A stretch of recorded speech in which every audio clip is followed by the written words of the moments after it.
Hello and welcome to the Happy, Healthy, Strong podcast. This is a podcast dedicated to helping you live a happier, healthier, and stronger life. Building a life that you love starts with you owning your health and intentionally creating the best version of yourself.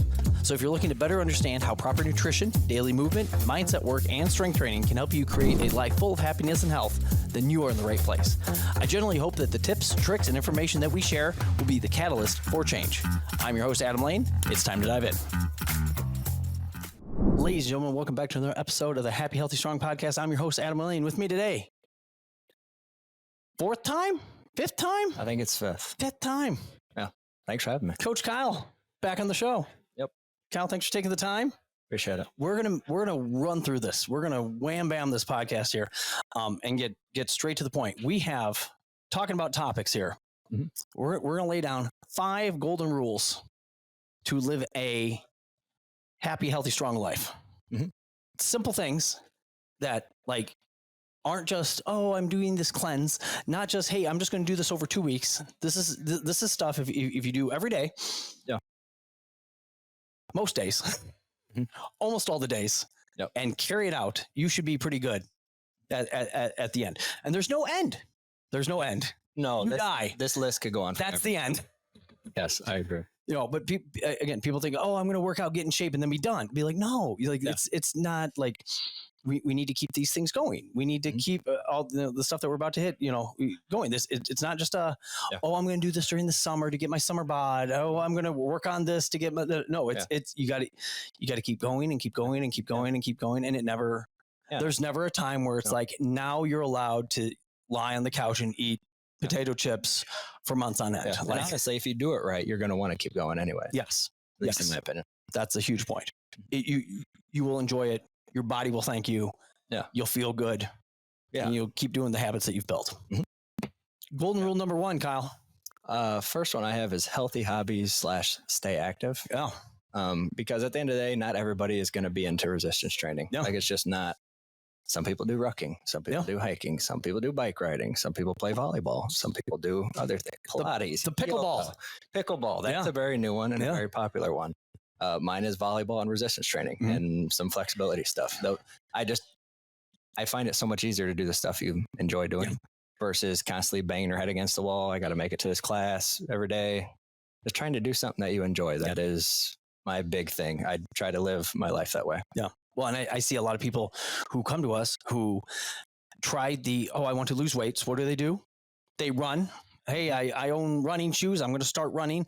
They're not runners. Nobody taught them how to run. They don't know how to run. They don't know how far to run. Mm-hmm. They're just going, hey, I'm going to try this, but no different than throwing a baseball or, setting a volleyball, whatever. There's form to it. Mm-hmm. And if you just start, hey, I'm going to go run, it might be successful with you, but it probably won't be. Yeah. You'll probably be hurt. Mm-hmm. It will be painful. Your back will hurt the next day. Your knees will hurt the next day. Yep. I'm not poo-pooing on distance running. Distance running can be great. Yeah. But no different than many other things. Like you probably need a coach, somebody to give you some guidance, especially if you don't know what you're doing. And if you're able to do these hobbies that you're saying that are fun, you have this motivation to continue to do it, day in and day out and day in and day out. So love it. My favorite thing that goes back to that is David Goggins. Mm-hmm. Where he said he would look at his shoes for hours. So even somebody like him has a hard time doing it. So no wonder you who've never done it having a hard time with it. Yeah. You have to dial up a lot of motivation in which to do that. Oh, if I had to go run right now, it'd be a lot of motivation to get up. I probably wouldn't do it again for a while either. Well, and then, and say you do it 2 times the first week or 3 times the first week. And then you're just to keep with that for weeks on weeks on weeks on weeks on weeks. And some people can, but to have something be something that you actually enjoy, that is fun, becomes less of you having to make it a priority when you're just like, oh, that's what I'm doing. Cause I enjoy doing it. Yeah. I'm going to shout out my buddy, Tim Fountain. Tim, does house remodel stuff and whatnot, bathrooms and he carries big, heavy sheets of plywood, and has tried to work out here numerous times, not numerous, 2-3 times over the years, and it's just too much on him because he's carrying 4x8 sheets of plywood upstairs, and massive pieces of drywall. He's active all day, and then he comes and tries to. It's too much for the guy. Yeah, he has found mountain bike racing or just riding in general, and loves loves his bike and has multiple at this point. And it's probably that cardiovascular push for him that really, he's got the lifting during the day. Yeah, he does enough movement. He's old man strength. And then he's got the cardio, on his bike. And it's fun. He's doing it with people. That's exactly what I would suggest for somebody like that. I think that's absolutely perfect. I would love him in the gym, but sometimes it just doesn't work, or for that season of life. Maybe if his work changes at some point, once he comes back, if he gets sedentary, gets a desk job, but not at this point. No, not at this point. Kyle, number 2, what do we got? Number 2 is the golden rule that I've been doing. So this is like a new famous fad kind of that's been coming around with avoiding seed oils. I have been doing that for almost 10 years. Okay. I remember when Mark Sisson, the big keto guy that did all the primal food stuff when he was first on Rogan in like 2015-ish. I remember listening to it and it just kind of blew my mind. And as soon as I cut out seed oils, like physique changed, energy changed, just about everything changed just by avoiding that, because anything that has that in it is not good food for you. Yeah. Let's specific seed oils. What are we? The main ones, canola oil, soybean oil, safflower oil, some grapeseed oil. Yeah. Like, unless it's avocado oil or extra virgin olive oil, I'm just kind of out on it for the most part. But with that said, there's a few exceptions. Like, I will always have ranch in the house. That's one I will not cut out. But yeah, there's, for just about everything else, you can find another alternative for it that you don't need it. Yeah. I mean, you're not going to find another Dorito chip without soybean oil in it. Yeah. But yeah, just if you avoid those, it just checks so many boxes. It really does. Yeah. It's so highly processed, so hard for your body to do anything with. Body kind of freaks out once it gets in said body. Where was I going? Oh my gosh, I had a thought for this oil today. Oh, to your ranch point. I forgot. Oh no, it was at our volleyball nutrition deal last year. Oh yeah.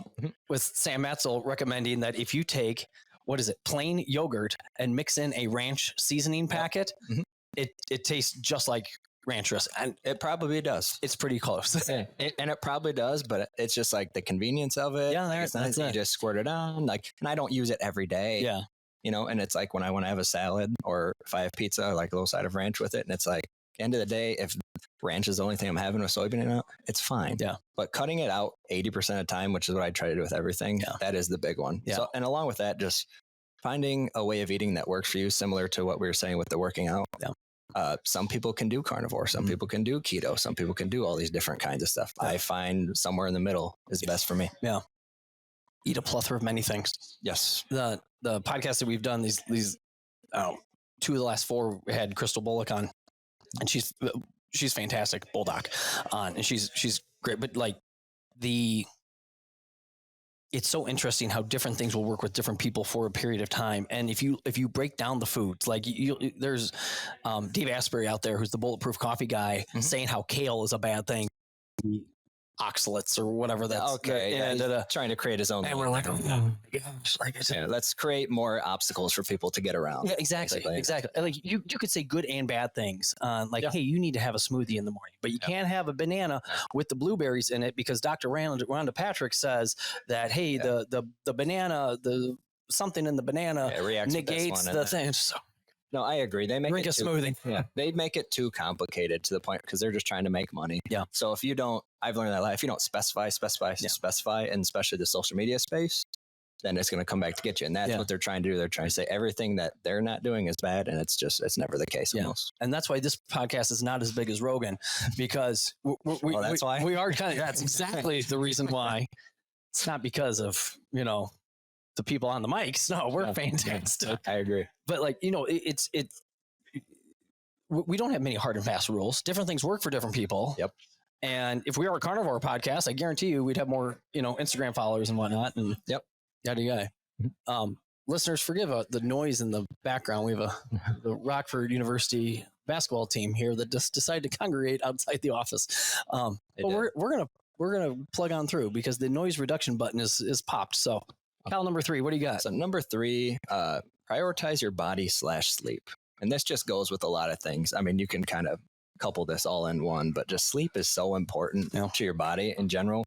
I always think back to like ancient humans, like everything's trying to hunt you all the time and you still have to sleep a third of your day. Yeah. So it must be pretty important. No. And there's not many other animals that do that. No.